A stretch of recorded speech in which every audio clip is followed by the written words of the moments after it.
Once again, I welcome all the students of final year BCom. This class is the last class of chapter Cost of Capital.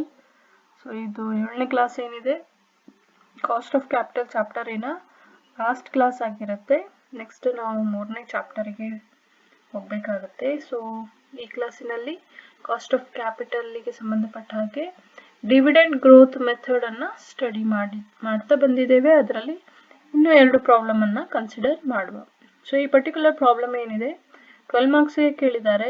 2 ವರ್ಷದಲ್ಲಿ ಇದೆ. Same question ಏನಾಗಿದೆ, repetition ಆಗಿದೆ. In the year 2019 as well as in the year 2013. This question has been repeated many a times for 12 marks. So let us go into the question and try to work out the answer under dividend growth method. Question as follows. Financial details of 8 fertilizer companies for the year 2004 and 5 are given below along with expected growth rates.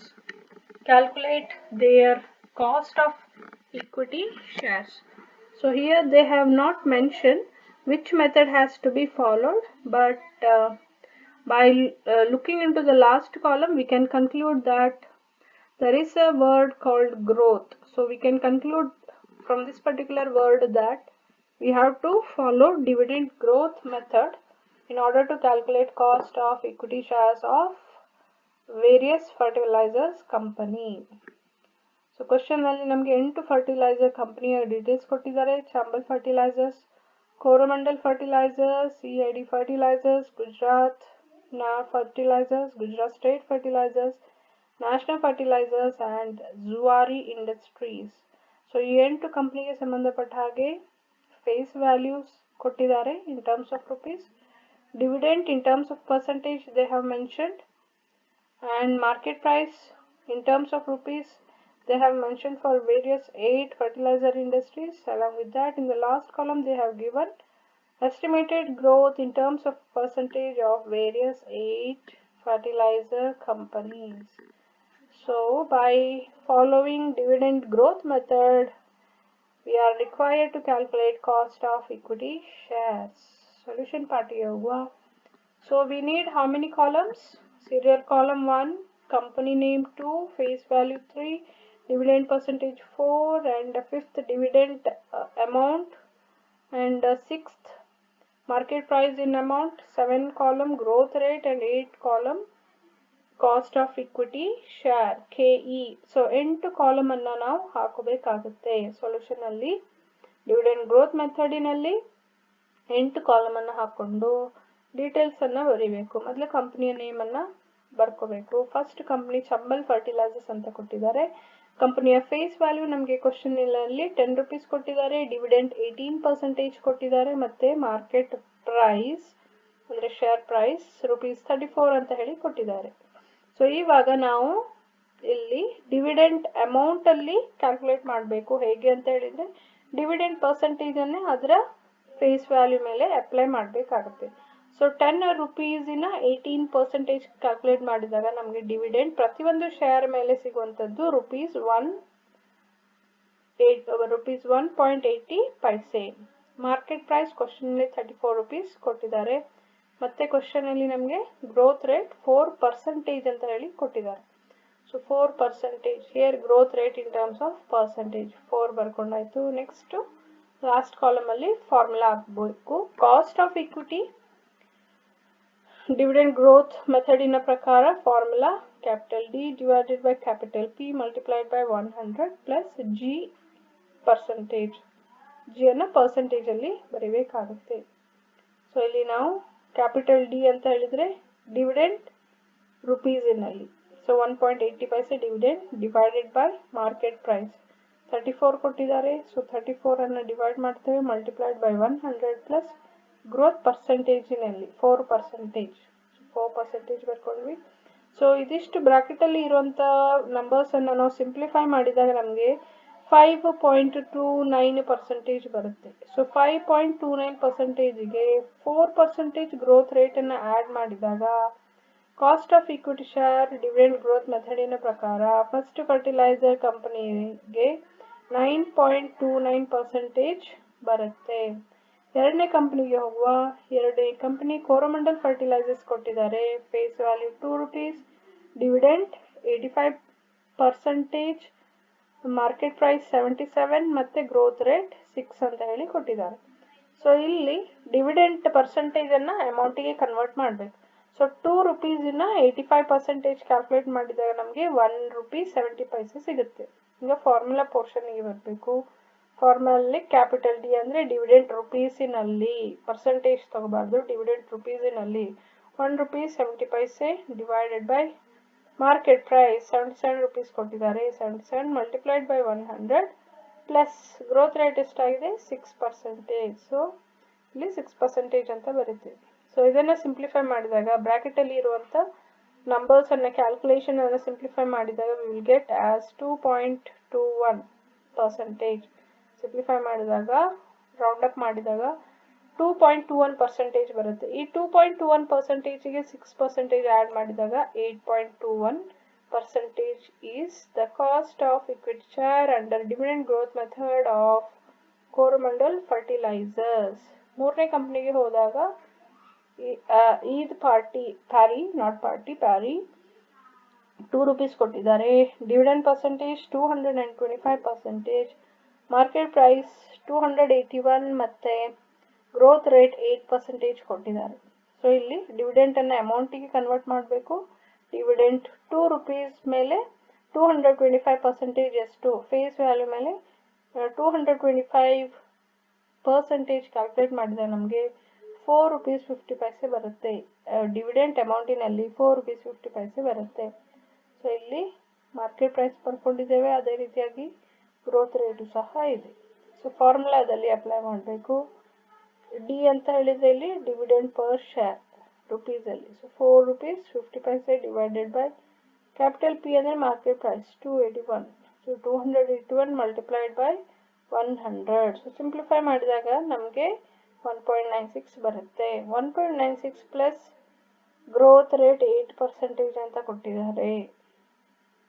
So ಅದನ್ನು add up ಮಾಡಿದಾಗ ನಮಗೆ ಬರುವಂಥ cost of equity 9.6% ಬರುತ್ತೆ. Fourth company Gujarat Narmada fertiliser. So ಇಲ್ಲಿ ನಮಗೆ ಡಿವಿಡೆಂಟನ್ನು 38% ಕೊಟ್ಟಿದ್ದಾರೆ. ಅದನ್ನು ಫೇಸ್ ವ್ಯಾಲ್ಯೂ ಮೇಲೆ ಕ್ಯಾಲ್ಕುಲೇಟ್ ಮಾಡ್ತೇವೆ. ಸೊ ಡಿವಿಡೆಂಟ್ ಅಮೌಂಟಿನಲ್ಲಿ ಅಂತ ಬಂದಾಗ 3 rupees 80 paise. ಅದೇ ರೀತಿಯಾಗಿ ನರ್ಮದಾ ಫರ್ಟಿಲೈಸರಿನ ಮಾರ್ಕೆಟ್ ಪ್ರೈಸ್ 103 ಅಂತ ಕೊಟ್ಟಿದ್ದಾರೆ. ಗ್ರೋತ್ ಪರ್ಸೆಂಟೇಜ್ 5% ಅಂತ ಹೇಳಿ ಕೊಟ್ಟಿದ್ದಾರೆ. So dividend D capital D dividend 3.80 paise divided by market price ಅದು ಕ್ಯಾಪಿಟಲ್ ಪಿ 103 ಮಲ್ಟಿಪ್ಲೈಡ್ ಬೈ 100 ಮಾಡಿ ಸಿಂಪ್ಲಿಫೈ ಮಾಡಿದಾಗ 3.69 ಬರುತ್ತೆ.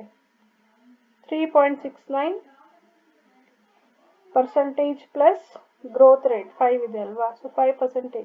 ಸೊ 3.69% ಪ್ಲಸ್ 5% ಮಾಡಿದಾಗ 8.69% ಬರುತ್ತೆ. ಐದನೇ ಕಂಪನಿಯ ಕ್ವಶನನ್ನು ತಗೊಂಡಾಗ ಅಂದರೆ ಡೀಟೇಲ್ಸನ್ನು ತಗೊಂಡಾಗ face value 10 rupees, dividend 20%, market price 78 and growth rate 5% ಅಂತ ಹೇಳಿ ಕೊಟ್ಟಿದ್ದಾರೆ. ಸೊ ಆ ಡೀಟೇಲ್ಸ್ ಬರೋದ ನಂತರ ಈ ಕಾಲಮಿನಲ್ಲಿ ಡಿವಿಡೆಂಟ್ ಅಮೌಂಟಿಗೆ ಕನ್ವರ್ಟ್ ಮಾಡಬೇಕಾಗುತ್ತೆ. ಸೊ ಡಿವಿಡೆಂಟ್ ಅಮೌಂಟಿಗೆ ಕನ್ವರ್ಟ್ ಮಾಡಬೇಕಾದ್ರೆ ಫೇಸ್ ವ್ಯಾಲ್ಯೂವಿನ 20%, 10 rupeesನ 20% 2 rupees ಆಗುತ್ತೆ. ಸೊ ಇಲ್ಲಿ ಲಾಸ್ಟ್ ಕಾಲಮಿಗೆ ಬಂದು ಫಾರ್ಮುಲಾನ ಅಪ್ಲೈ ಮಾಡಬೇಕು. ಡಿವಿಡೆಂಟ್ 2 rupees ಇದೆ ಡಿವೈಡೆಡ್ ಬೈ ಮಾರ್ಕೆಟ್ ಪ್ರೈಸ್ 78 ಇದೆ ಮಲ್ಟಿಪ್ಲೈಡ್ ಬೈ 100 ಮಾಡಿದಾಗ 2.56% ಬರುತ್ತೆ. 2.56%ಗೆ 5% ಆ್ಯಡ್ ಮಾಡಿದಾಗ 7.56 ಬರುತ್ತೆ. ಈ 5% ಏನು ಅಂತ ಹೇಳಿದರೆ it refers to growth rate of that particular year in the financial year. So ಈ ರೀತಿಯಾಗಿ ಗೋದಾವರಿ ಫರ್ಟಿಲೈಸರ್ಸ್ ಕಂಪನಿಯ ಕಾಸ್ಟ್ ಆಫ್ ಇಕ್ವಿಟಿ 7.56% ಬರುತ್ತೆ.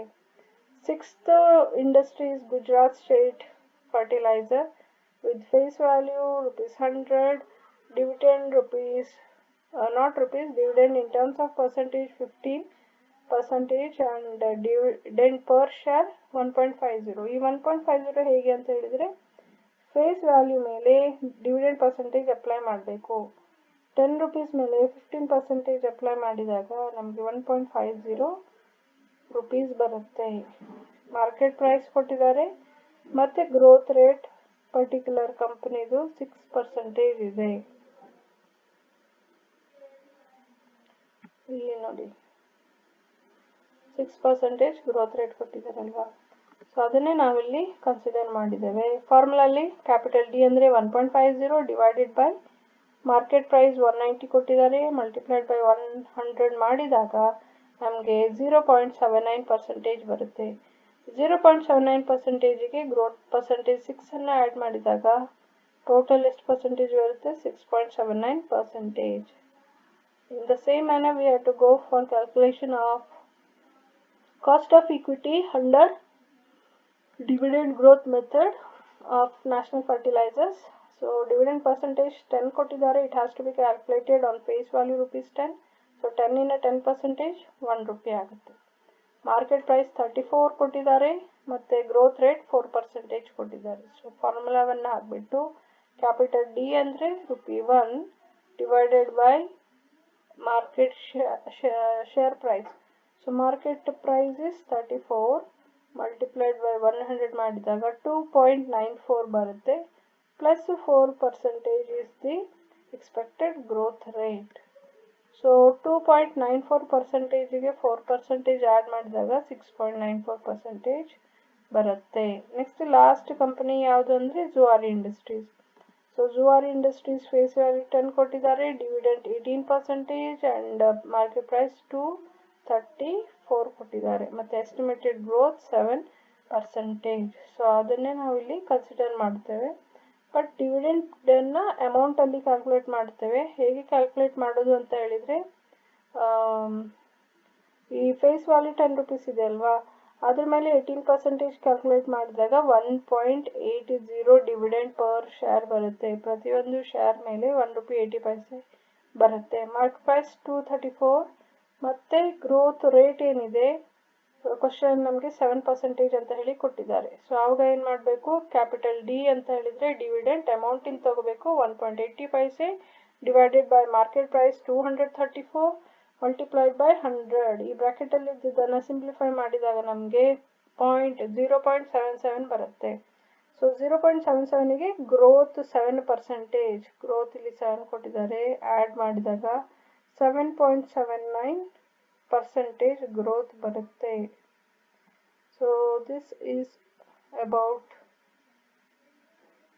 The class 7 wherein we have taken the questions for 12 marks. Next ಇರುವಂಥದ್ದು 5ನೇ ಪ್ರಾಬ್ಲಮ್. ಇದನ್ನು ಹೋಮ್ವರ್ಕ್ ಆಗಿ ತಗೊಳ್ಳಿ. ಈ ಪ್ರಾಬ್ಲಮನ್ನು ಸಹ ಎಕ್ಸಾಮಿನೇಷನ್ ಪಾಯಿಂಟ್ ಆಫ್ ವ್ಯೂ ಅಲ್ಲಿ 2016ಗೆ ಅದನ್ನು ಕೇಳಿದರು. 2016 ಇಯರಲ್ಲಿ ಈ ಪರ್ಟಿಕ್ಯುಲರ್ ಪ್ರಾಬ್ಲಮನ್ನು 12 ಮಾರ್ಕ್ಸಿಗೆ ಕೇಳಿದರು. So question again financial details ಕೊಟ್ಟಿದ್ದಾರೆ, 10 ಕಂಪನಿಯ ಫಿನಾನ್ಷಿಯಲ್ ಡೀಟೇಲ್ಸನ್ನು ಕೊಟ್ಟಿದ್ದಾರೆ, ಅದರ ಜೊತೆಗೆ ಗ್ರೋತ್ ರೇಟನ್ನು ಸಹ ಕೊಟ್ಟಿದ್ದಾರೆ. ಸೊ ನಾವೇನು ಕ್ಯಾಲ್ಕುಲೇಟ್ ಮಾಡಬೇಕು, calculate cost of equity share. Equity ಶೇರಿನ ಒರಿಜಿನಲ್ ಕಾಸ್ಟ್ ಏನಿದೆ ಮಾಡಿ ಅಂತ ಹೇಳಿದ್ದಾರೆ. ಬಟ್ ಇಲ್ಲಿ ಲಾಸ್ಟ್ ಕಾಲಮಲ್ಲಿ ಗ್ರೋತ್ ಬಗ್ಗೆ ನಮಗೆ ಮಾಹಿತಿ ಸಿಕ್ಕಾಗ ನಾವು ಡಿವಿಡೆಂಟ್ ಗ್ರೋತ್ ಮೆಥಡ್ ಅಂತ ಹೇಳಿ ಕನ್ಕ್ಲೂಡ್ ಮಾಡ್ಬೋದು. ಸೊ ಡಿವಿಡೆಂಟ್ ಗ್ರೋತ್ ಮೆಥಡಿನಲ್ಲಿ cost of equity share calculate ಮಾಡಬೇಕು ಅಂತ ಹೇಳಿದರೆ D divided by P bracket open ಮಾಡಿಬಿಟ್ಟು ಮಲ್ಟಿಪ್ಲೈಡ್ ಬೈ 100 ಬ್ರ್ಯಾಕೆಟ್ ಕ್ಲೋಸ್ ಮಾಡಿಬಿಟ್ಟು ಪ್ಲಸ್ ಜಿ. ಸೊ ಈ ಫಾರ್ಮುಲಾನ ಹೇಳಬೇಕಾಗುತ್ತೆ.